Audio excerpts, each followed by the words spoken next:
수험생 여러분, 한 주 동안 잘 지내셨습니까? 부동산학 개론의 김하선입니다.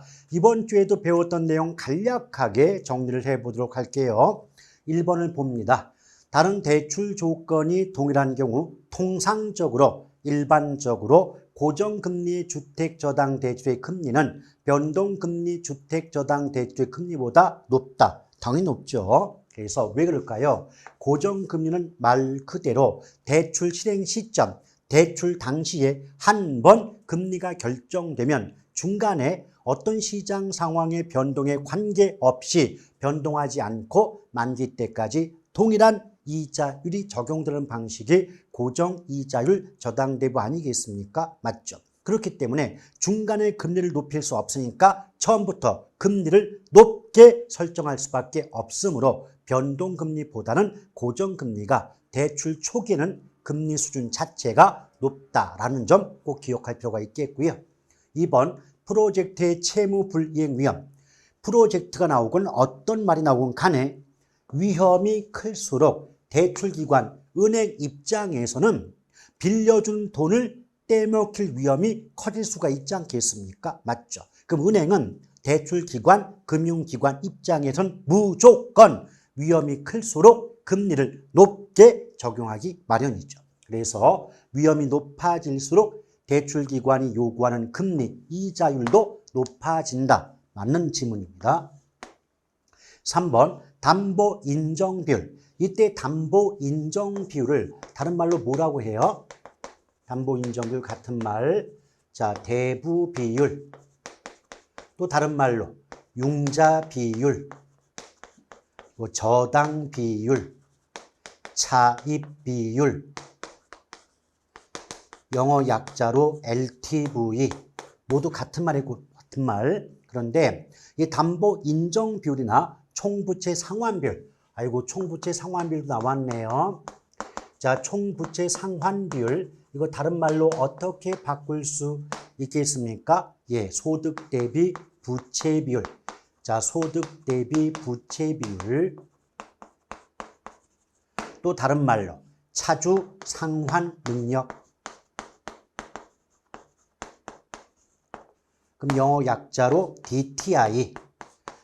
이 중에 어떤 말을 사용할지는 출제자 마음이 되기 때문에 모두 알아두는 게 정신건강에 좋지 않을까 생각을 해봅니다. 근데 이런 기준은, 구체적 기준은 한국은행장이 아니라 금융위원회가 결정하죠.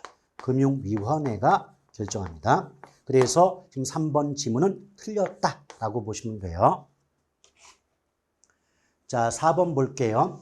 제2차 저당대출 시장은 저당대출 원하는 수요자와 이때 저당대출 원하는 수요자 이 부분을 한마디로 압축한다면 차입자죠. 또 저당대출 제공하는 금융기관 역시 한마디로 압축한다면 대출기관, 은행이 되겠죠. 그래서 차입자와 대출자로 구성된 시장은 2차가 아니라 1차 저당 시장에 해당이 되고요. 따라서 1차 저당 시장은 성격상 주택담보대출시장이죠. 주택담보대출 해도 좋고 주택자금의 대출시장이라고 해도 상관이 없죠. 포인트는 대출시장이 1차 시장에 해당이 됩니다. 그러므로 4번은 틀린 지문이기 때문에 X죠. 5번 원리금 균등 분할 상환 방식은 원금 균등 분할 상환 방식에 비하여 대출 초기에 소득이 낮은 차입자에게 유리하다. 맞죠? 왜 그럴까요? 여러분 생각해 보세요. 차입자 입장에서 자, 돈을 빌리고 빚을 갚아야 되는 차입자 입장에서 초기에 원금이자 앞에서 빚을 갚는 금액 상환액은 원금 균등, 원리금 균등 그리고 체증 상환 방식의 순서이거든요. 그럼 이때 이 문장에서는 원금 균등과 원리금 균등 두 가지만 비교했지 않았습니까? 맞죠? 그러면 원리금 균등은 원금 균등에 비해서 초기에 빚 갚는 금액이 작다 보니까 상대적으로 소득이 낮은 어떤 저소득층 또는 젊은 계층에 유리하다. 이렇게 많이 나올 수밖에 없겠죠. 그래서 5번은 옳은 지문이에요. 자, 6번 볼게요. 원금 균등 상환 방식은 원리금 균등 상환 방식에 비해 전체 대출 기간 만료 시 누적 합산된 원리금 상환액이 더 크다, 작아요. 이게 무슨 말이냐면 지금 만기죠, 만기. 만기 때 누적 원리금 상환액 그랬는데 여러분 생각해 보세요. 예컨대 만기가 10년이고 대출 금액이 뭐 10억을 대출 받았다, 10억 빌렸다. 이 조건이라면 10년 만기가 됐을 때, 만기 때 원금 균등이건 원리금 균등이건 체증시건 만기 때는 10억의 원금은 다 갚아지는 거예요. 그러니까 원금을 갚는 건 모두 똑같다는 거죠. 어떤 상환 방식은 간에. 그런데 누적 원리금이란 말 속에는 원금뿐 아니라 이자까지 포함된 값 아니겠습니까? 맞죠? 그래서 누적 원리금 상환액의 크기는 원금 상환액의 크기가 아니라 이자액에 따라 달라지는 거죠. 이자액의 크기에 따라서 달라집니다. 그런데 이자액이라고 하는 건, 이자액이 많다는 건 원래 잔액, 대출 잔액에다가 이자율을 곱해서 구하는 값이 이자액이잖아요. 맞죠? 그러면 상식적으로 잔액이 많이 남아 있을수록 이자액도 커질 수밖에 없어요. 그럼 잔액이 많이 남아 있다는 건 그만큼 상환 속도, 빚을 갚는 속도가 느리다는 거죠. 상환 속도가 느리다는 건 빚을 갚는 금액이 작았다는 의미가 됩니다. 그래서 원금, 원리금, 체증식을 세 가지만 비교한다면 이 중에서 가장 빠른 속도로 빚 갚는 게 원금이에요. 원금 균등이 가장 빠르게 빚 갚고 그 다음에 원리금 균등 그리고 체증식이 가장 느리게 빚을 갚는 방식 아니겠습니까? 맞죠? 그렇기 때문에 가장 빠른 속도로 빚을 갚는 방식이 원금 균등이다 보니까 원금의 이자를 합산한 누적 원리금 상환액도 가장 작은 게 원금 균등이에요. 그래서 누적 원리금 상환액의 크기는 원금 균등이 가장 작고 그 다음 원리금 균등, 체증식이 가장 큰데 만약 여기에 원금, 만기, 일시상환 이 말이 추가된다면 이 원금, 만기, 일시상환이 가장 누적 원리금의 합산 금액이 클 수밖에 없죠. 왜 그럴까요? 원금, 만기라고 하는 건 처음에 빌려온 돈, 대출액은 만기 때 일시상환 한꺼번에 갚겠다. 그럼 만기가 될 때까지 계속해서 이자만 갚은 거 아니겠습니까? 맞죠? 그런데 만기 때까지 원금이 한 푼도 갚아지지 않았다는 건 이자액을 구하는 잔액은 처음에 빌려온 대출액에 해당이 되는 거죠. 그럼 대출액 10억에 대한 이자를 계속 부담하는 게 원금, 만기, 일시상환이다 보니까 만기 때 누적된 합산된 원금과 이자의 합산 금액이 가장 큰 방식은 만약에 문장 속에 원금 만기가 들어가 있다면 얘가 가장 커요.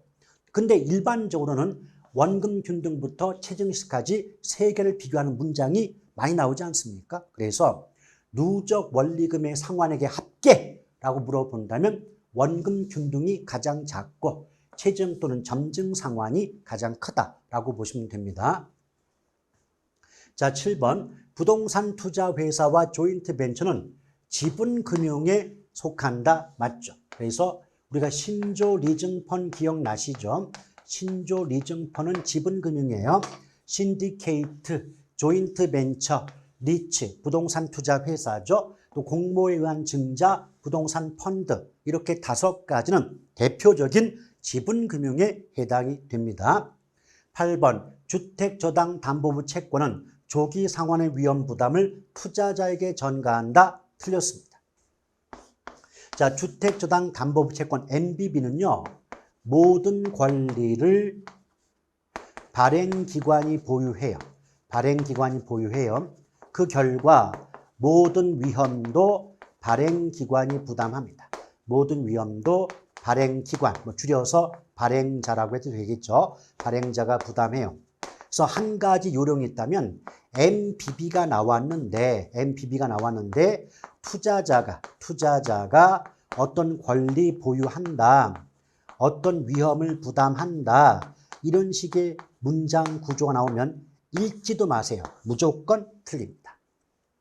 자, 9번 볼게요. 위탁관리 부동산 투자 회사의 경우 주주 1인과 특별관계자는 발행 주식 총수의 20%를 초과하여 소유하지 못한다는데 틀렸죠.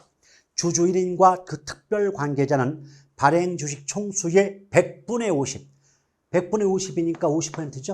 50%를 초과할 수가 없습니다. 자, 10번 볼게요. 저당대출 자동 이체 채권. 아우, 말이 어렵죠. 근데 영어 약자 보니까 MPTB죠. MPTB는 CMO와 더불어 혼합형 MBS에 해당되죠. 그럼 혼합형 이 말은 MPTS 이체증권과 MBB 주택저당담보부 채권의 성질을 함께 가지고 있다고 보면 돼요. 그래서 저당 이체증권 MPTS죠. MPTS와 주택저당담보부 채권 MBB를 짬뽕했다. 양쪽의 성격을 함께 가지고 있다. 이 문장은 맞습니다. 이 문장은 MPTB뿐 아니라 CMO가 나와도 다계층 저당 채권이란 말이 나와도 똑같은 문장이 성립할 수가 있는 구조죠.